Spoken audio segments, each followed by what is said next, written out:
अस्सलाम वालेकुम dear students, I am your teacher Shahbaz. उम्मीद है कि आप सब खैरियत से होंगे। तो आज हम करेंगे एक्सरसाइज 1.6 का question number 2। Exercise 1.6 question number 2। तो ये वाला वर्ड प्रॉब्लम है, ये वाला वर्ड प्रॉब्लम है। स्टेटमेंट दी हुई है, तो स्टेटमेंट से आपने इसको दो इक्वेशन बनानी है। इस स्टेटमेंट को गौर से पढ़ेंगे, समझेंगे, तो यहाँ से दो इक्वेशन बनाएंगे। वे इक्वेशन बना के उनको आप सॉल्व करेंगे।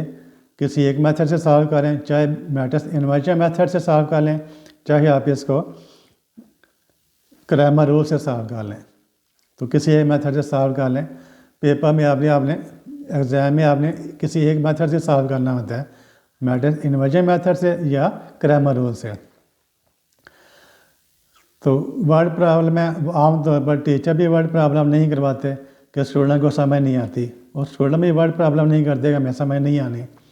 तो ये नेगेटिव एटीट्यूड होता है। जो टीचर ये कहता है कि वर्ड प्रॉब्लम स्टूडेंट को नहीं करवाना, समझ नहीं आनी, तो ये नेगेटिव एटीट्यूड होता है। जब टीचर ये कह रहा है कि समझ नहीं आनी, तो फिर स्टूडेंट को कैसे समझ आएगी। अभी स्टूडेंट का नेगेटिव एटीट्यूड क्या होता है कि मैंने वर्ड प्रॉब्लम नहीं करना, मुश्किल है। स्टूडेंट का नेगेटिव एटीट्यूड क्या होता है कि मैंने वर्ड प्रॉब्लम नहीं करना क्योंकि ये मुश्किल है। मुश्किल नहीं होता, सिर्फ एटीट्यूड होता है। तो आप अपने एटीट्यूड को पॉजिटिव बना लें, तो माइंड अप्लाई करें, थोड़ी सी कोशिश करें, तो आपको हर चीज़ की समझ आएगी। तो स्टेटमेंट को आप गौर से पढ़ें। स्टेटमेंट क्या है? The length of a rectangle, the length of a rectangle. तो जिस चीज़ की आपको समझ आती है उसको आप नोट करते जाएँ। जिस चीज़ की आपको समझ आती है उसको आप नोट कर दें। तो पहले आपकी चीज़ का क्या समझ आइए, रेक्टेंगल। तो रेक्टेंगल क्या होती है? 4 साइडेड क्लोज फिगर होती है। रेक्टेंगल क्या होती है? 4 साइडेड क्लोज फिगर। और rectangle is a 4 sided close figure. 4 साइडें होती हैं, क्लोज होती है। जैसे ये वाला पेपर है आपका, पेपर क्या है? रेक्टेंगल है। जैसे ये वाला पेपर है जिसके ऊपर आप लिखते हैं, वो क्या होता है? रेक्टेंगल होती है। क्लासरूम में आप जो टीचर वाइट बोर्ड के ऊपर लिखता है, वो क्या होता है? रेक्टेंगल होती है। कमरे की जो दीवारें होती हैं वो सारी क्या होती हैं? रेक्टेंगल्स होती हैं। जो छत है वो क्या होती है? रेक्टेंगल होती है। जो फ्लोर है, फर्श है, वो क्या होता है? रेक्टेंगल होती है। तो रेक्टेंगल के बेशुमार मिसालें हैं। जो बुक है उसको आप देखें, उसका जो टाइटल पेज है वो क्या होता है? रेक्टेंगल होता है। तो रेक्टेंगल की पहले डायग्राम बना लें। सबसे पहले आप क्या करें? रेक्टेंगल की डायग्राम बना लें। तो रेक्टेंगल क्या है? 4 साइडेड क्लोज फिगर। रेक्टेंगल क्या है? 4 साइडेड क्लोज फिगर। तो हमने बना ली है, रेक्टेंगल बना ली है। एक इसकी ये वाली साइड है, ये पहली साइड, ये दूसरी साइड, ये तीसरी साइड, ये वाली चौथी साइड। एक साइड ये वाली, दूसरी साइड ये वाली, तीसरी साइड ये वाली, चौथी साइड ये वाली। तो रेक्टेंगल की 4 साइडें होती हैं। तो इसकी प्रॉपर्टी क्या होती है? रेक्टेंगल की प्रॉपर्टी क्या होती है? जो अपोजिट साइड होती हैं, आमने सामने वाली साइडें, जो अपोजिट साइड होती हैं। ये साइड, इसकी साइड की अपोजिट साइड ये वाली है। इस साइड की ये जो साइड है, इस साइड की अपोजिट साइड ये वाली है। ये साइड दोनों इक्वल इन लेंथ हैं। These 2 sides are equal in length. तो in a rectangle the opposite sides are equal in length. जो लेंथ ये वाली है वही लेंथ ये वाली होगी। इस तरह इस साइड की अपोजिट साइड कौन सी है? ये वाली। ये साइड और ये साइड अपोजिट साइड्स हैं। तो इसकी जो लेंथ इस साइड की है वही लेंथ इस साइड की है। तो रेक्टेंगल की पहली प्रॉपर्टी क्या होती है कि इसकी 4 साइडें होती हैं, क्लोज होती है। इसकी 4 साइडें होती है और क्लोज होती है। ठीक है, चारों साइडें आपस में मिली हुई हैं। चारों साइडें आपस में मिली हुई हैं, क्लोज है। दूसरी प्रॉपर्टी क्या होती है कि अपोजिट साइडें इक्वल इन लेंथ हैं। दूसरी प्रॉपर्टी क्या है? Opposite sides are equal in length. जितनी लेंथ ये वाली है उतनी लेंथ ये वाली है। जितनी लेंथ ये वाली है उतनी लेंथ ये वाली है। और थर्ड प्रॉपर्टी क्या होती है? ये जो एंगल होते हैं, इंटरनल एंगल, इन्हें क्या कहते हैं? इंटरनल, अंदर जो बनते हैं, इंटरनल एंगल। ये एंगल, 4 एंगल हैं, ये वाला एंगल और ये वाला एंगल। ये चारों के चारों 90 डिग्री के होते हैं। ये चारों के चारों 90 डिग्री के होते हैं। चारों एंगल्स 90 डिग्री के होते हैं। तो ऐसी जो क्लोज फिगर है इसे हम कहते हैं रेक्टेंगल है। इस क्लोज फिगर को हम कहते हैं दिस इज ए रेक्टेंगल। उम्मीद है कि आपको रेक्टेंगल की समझ आ गई होगी। एक दफ़ा फिर रिपीट कर देता हूँ। और rectangle is a 4 sided close figure. A rectangle is a 4 sided closed figure in which opposite sides are equal in length, in which opposite sides are equal in length and the internal angle are 90 degree. A rectangle is a four-sided closed figure in which opposite sides are equal in length and each of the internal angle is 90 degree and each of the internal angle is 90 degree.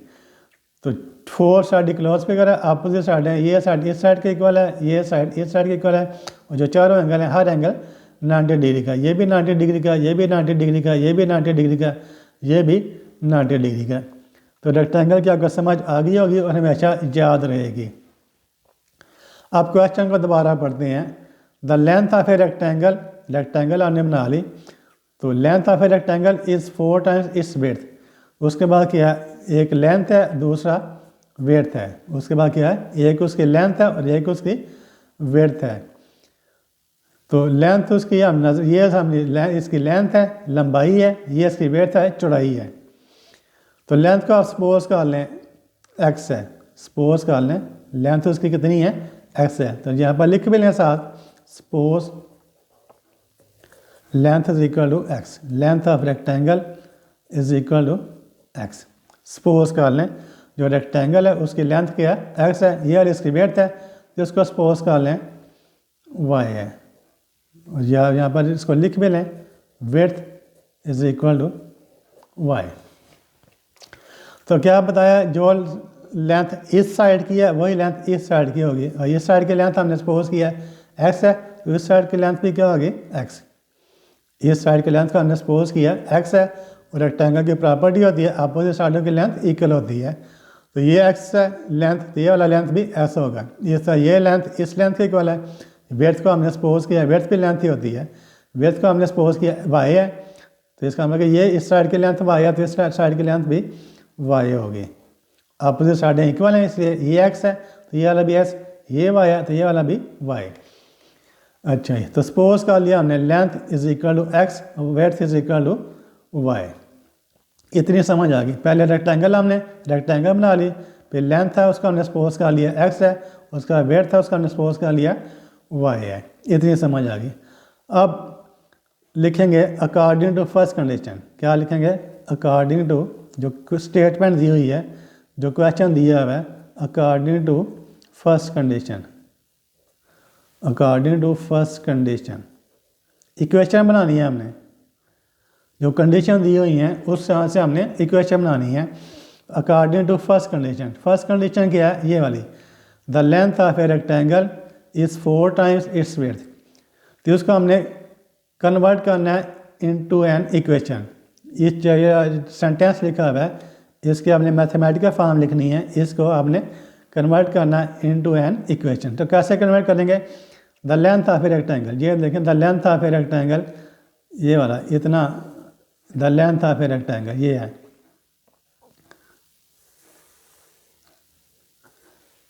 The length of a rectangle, इसको हमने क्या लिखा हुआ है x। Length of rectangle का हमने क्या लिखा हुआ है x, तो ये इतना हिस्सा क्या हो गया, x हो गया। इस स्टेटमेंट का इतना हिस्सा, the length of a rectangle, उसकी मैथमेटिकल फॉर्म या सिंबॉलिक फॉर्म क्या होगी, x। ठीक हो गया जी। उसके बाद क्या है, इज़, उसके बाद क्या है, इज़, उसके बाद है इज़। जो इज़ होता है उसका मतलब होता है इक्वल टू, इसका क्या मतलब होता है, इक्वल टू। तो जो इतना है उसके सिंबॉलिक फॉर्म क्या होगी, x is equal to 4 times width. उसके बाद क्या है, जो नेक्स्ट है वो क्या है, 4 टाइम्स विड्थ। उसके बाद है 4 टाइम्स विड्थ। तो ये 4 हमने वैसे लिख दिया, तो s इक्वल टू 4 टाइम्स का मतलब होता है मल्टीप्लाइड बाई, टाइम्स का क्या मतलब होता है, मल्टीप्लाइड बाई, टाइम्स का मतलब होता है मल्टीप्लाई, 4 टाइम्स इट्स विड्थ। तो विड्थ को हमने क्या लिखा हुआ है, y। विड्थ का हमने क्या लिखा हुआ है, y। तो 4 times y, 4 times width, 4 times width को हमने क्या लिख दिया है, y। तो इक्वेशन क्या बन गई, s equal to 4y। Equation क्या बन गई, s इक्वल टू 4y। तो फर्स्ट कंडीशन क्या बन गई, s equal to 4y। First condition से आपकी इक्वेशन क्या बन गई, s इक्वल टू 4y। तो 4y का लेफ्ट साइड पर ले आए, तो this implies s minus 4y is equal to 0। ये आपकी फर्स्ट इक्वेशन बन गई, s minus 4y, s equal to 4y है, तो length is equal to 4 times width. Length is 4 times width. ये लेंथ है, ये इज़ है, ये 4 है, ये 4 टाइम्स विड्थ है। तो 4y को इधर लिया तो S equal to S minus 4y is equal to first question मांगे। फिर according to second condition, according to second condition, according to second condition. अब सेकंड कंडीशन, दो क्वेश्चन चाहिए हमें, दूसरी क्वेश्चन कैसे फाइंड कर लेंगे। उसके बाद the length of a rectangle is 4 times its width, S equal to 4y बन गया। अब नेक्स्ट पढ़े स्टेटमेंट को, the perimeter of the rectangle, perimeter, उसके बाद नेक्स्ट वर्ड क्या है, पैरामीटर नहीं perimeter, PERI, perimeter of rectangle. तो किसी भी जो फिगर होती है, कोई भी जो ज्योमेट्रिकल फिगर होती है, उसका पेरीमीटर से क्या मुराद होता है, the sum of all sides. Perimeter क्या होता है, इसके मैं लिख देता हूँ, पेरीमीटर इज इक्वल टू क्या होता है, sum of length of all sides. तो पेरीमीटर क्या होता है, the sum of length of all sides. कोई भी जो फिगर है उसकी तमाम साइडों की लेंथ को ऐड कर दें। कोई भी जो फिगर होती है उसकी जितनी भी साइडें हैं उन सब को आप ऐड कर दें तो वो उसकी लेंथ, उसका पेरीमीटर बन जाता है। कोई भी फिगर दी हुई है आपको, उसका उन्हें पेरीमीटर फाइंड करना है, तो कैसे फाइंड करेंगे, उसकी तमाम साइडों की लेंथ को ऐड कर देंगे। तो पेरीमीटर क्या होता है, the sum of length of all sides. Perimeter क्या होता है, the sum of length of all sides, the sum of length of all side. The perimeter of rectangle is 150 centimetre. तो हम लिख देंगे perimeter of rectangle is equal to 150। Perimeter of rectangle, ये जो rectangle है इसका पेरीमीटर क्या है, 150 है। तो पेरीमीटर क्या होता है, sum of length of all fours, यानी जो चारों साइडें हैं इनके सम। तो क्या है, एस प्लस एस कितना आ जाएगा, 2s, वाई प्लस वाई कितना आ जाएगा, 2y। चारों को ऐड कर दें, S P plus Y P plus S plus Y is equal to 150। इस रेक्टेंगल का पेरीमीटर फाइंड करना है, तो कैसे फाइंड करेंगे, जो चारों साइडों के लेंथ उनको ऐड कर देंगे, एस प्लस वाई फिर प्लस एस प्लस वाई। तो एस प्लस एस कितना हो जाएगा, इन चारों साइडों को आपने ऐड कर देना है, S plus Y plus S plus Y, S plus Y plus S plus Y. तो चारों साइडों को ऐड कर दिया, एस प्लस वाई पहली साइड, दूसरी साइड, तीसरी साइड और चौथी साइड इज इक्वल टू कितने, किसके इक्वल है, 150 के। अब एस प्लस एस कितना हो जाएगा, 2s, एस प्लस एस कितना हो गया, 2s, वाई प्लस वाई कितना हो जाएगा, 2y। तो एस प्लस एक्स 2s हो गया, वाई प्लस वाई 2y हो गया, इज इक्वल टू 150। ये आपके पास दूसरी क्वेश्चन आ गई। पहली क्वेश्चन ये वाली थी आपके पास, और दूसरी क्वेश्चन आपके पास ये वाली आ गई। अब A S minus 4y is equal to 0, 2s plus 2y is equal to 150। ये दोनों क्वेश्चन को आप सॉल्व कर लें, इन दोनों क्वेश्चन को आप सॉल्व कर लें किसी एक मेथड के साथ। तो द टू इक्वेशन आर, दोबारा लिख लें, द टू इक्वेशंस आर,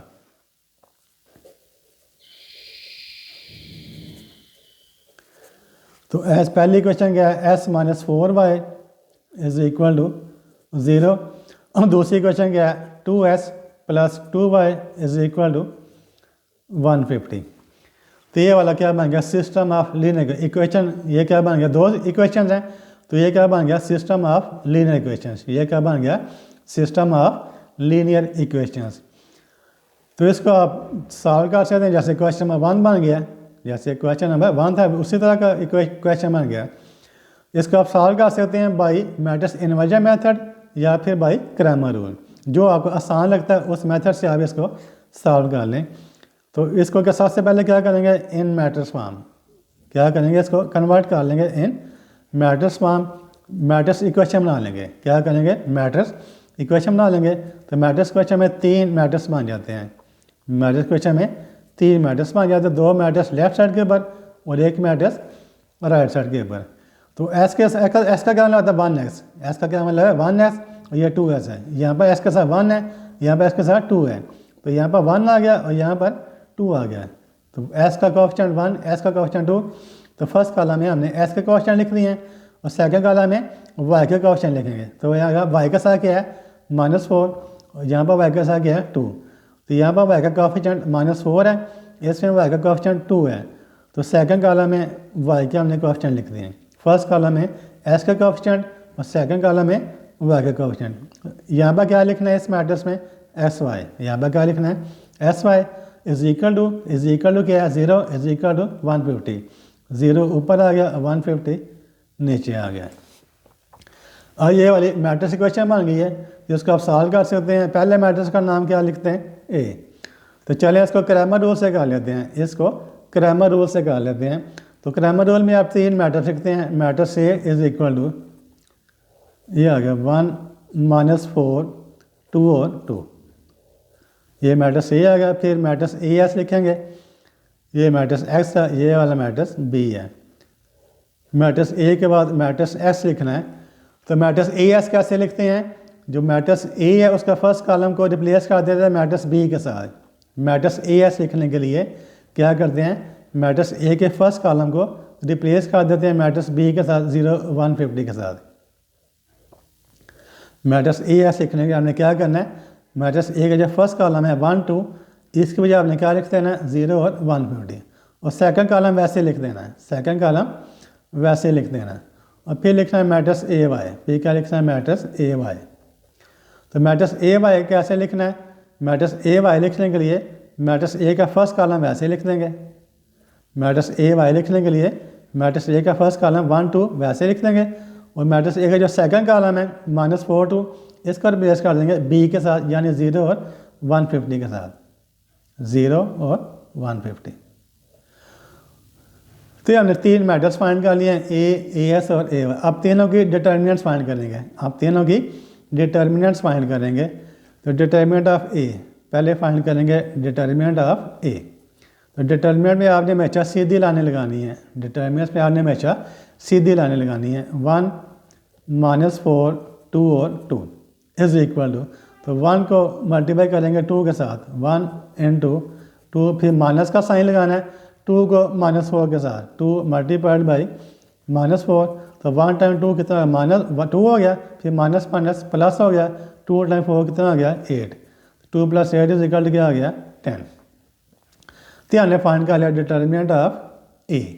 फिर फाइंड करेंगे डिटर्मिनेंट ऑफ ए एक्स, फिर फाइंड करना है डिटर्मिनेंट ऑफ ए एस। ये वाला मैट्रिक्स ए एक्स है इज इक्वल टू, जिसको लिखना है 0 -4 0 -4, तो 150 और 2, 0 -4 150 और 2।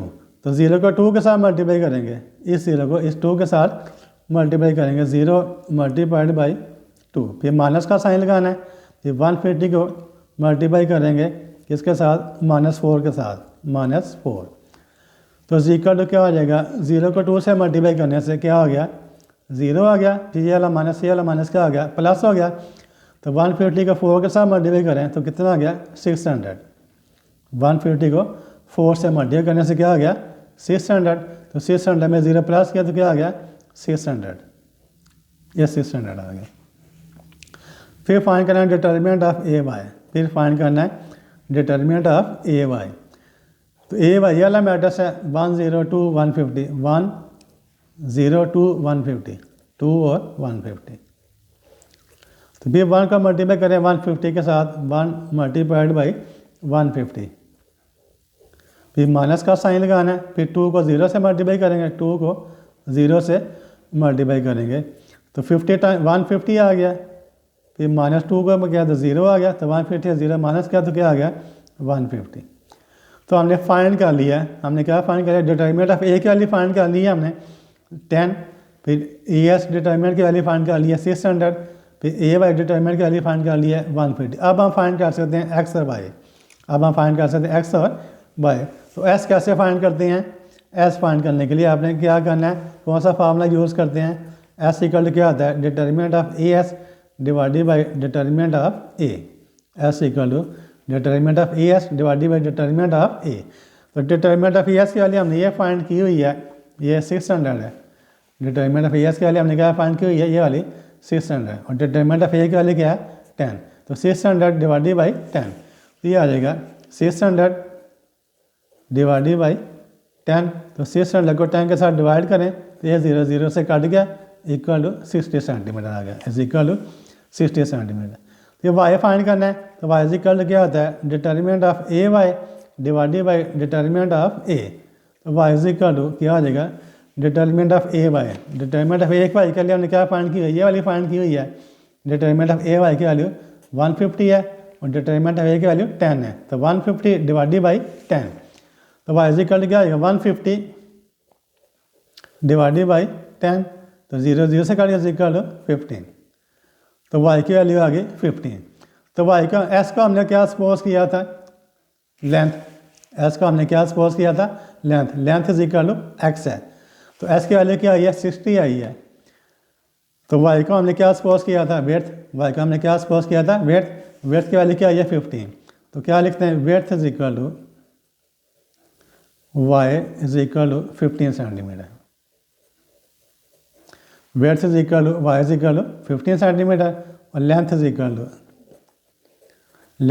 टू क्या है X, S equal to 60 centimetre. तो चेक करें आपका आंसर ठीक है या गलत है। तो 15 का 4 से मल्टीप्लाई करें, 15 का 4 से मल्टीप्लाई, 15 4 आर 60। ये 60 है, ये इसका 4 टाइम्स है। जो 60 है जो लेंथ है 15 का 4 टाइम्स है। इसका हम लिख सकते हैं 15 को 60 का 4 टाइम्स 15, यानी 4 टाइम्स लेंथ, 4 टाइम्स वेथ।